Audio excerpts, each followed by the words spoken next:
The Guardian says that this book is the next Fault in Our Stars. I feel that it surpasses it.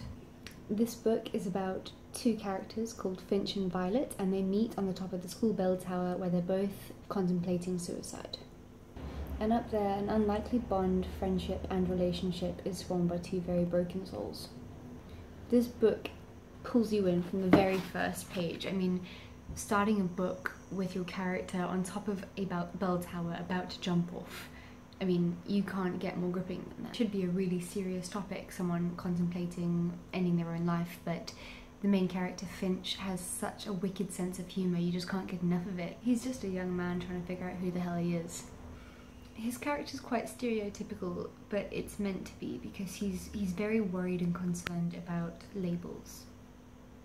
Which is kind of weird because when you think of his character, you don't think he would be someone that would be worried about those kind of things. It becomes very apparent early on that there's something really wrong with him, and you know that should be obvious because he's constantly ending his life, but as the story goes on, it is suggested that he might have bipolar. This book deals a lot with mental health issues from bipolar, depression, suicidal thoughts and bulimia. Violet's character, on the other hand, is also extremely likeable, but in an extremely different way to Finch's. I related to her right from the start. On page 52, it says, "Since I stopped writing, I read more than ever.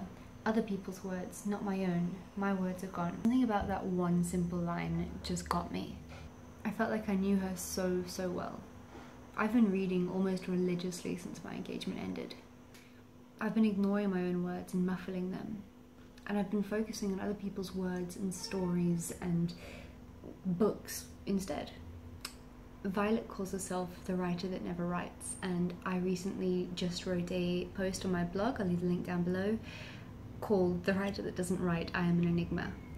The writer that doesn't write, as I was reading this book, described me perfectly, and somehow throughout this book she starts to get her inspiration back for writing, and seeing or like, reading about someone that is a writer and is having struggles getting those words out of her, and then how she grows and develops and gets that inspiration back, it inspired me too. And so I really have a lot of thanks to say to Jennifer Niven, because I'm now writing more than I have in an entire year. I've written couple of journal entries, blog posts, and even a set of lyrics, and I've never written lyrics before.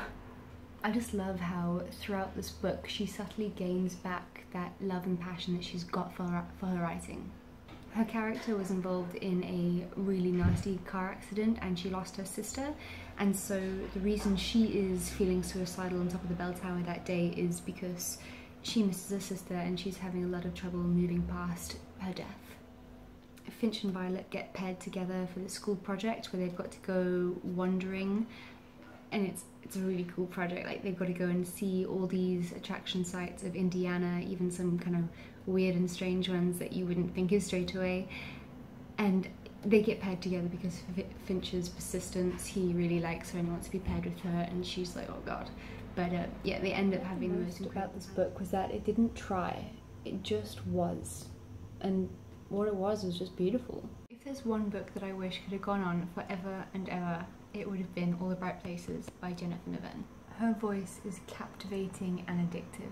Her characters seduce you so much. The kind of book that you just can't put down. You literally have to just keep going and going and going and find out what happens next.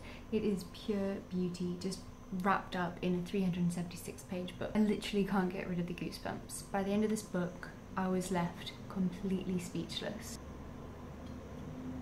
Just read it. It is beyond perfect. It is beautiful. I gave it 5 stars, and just give it a go.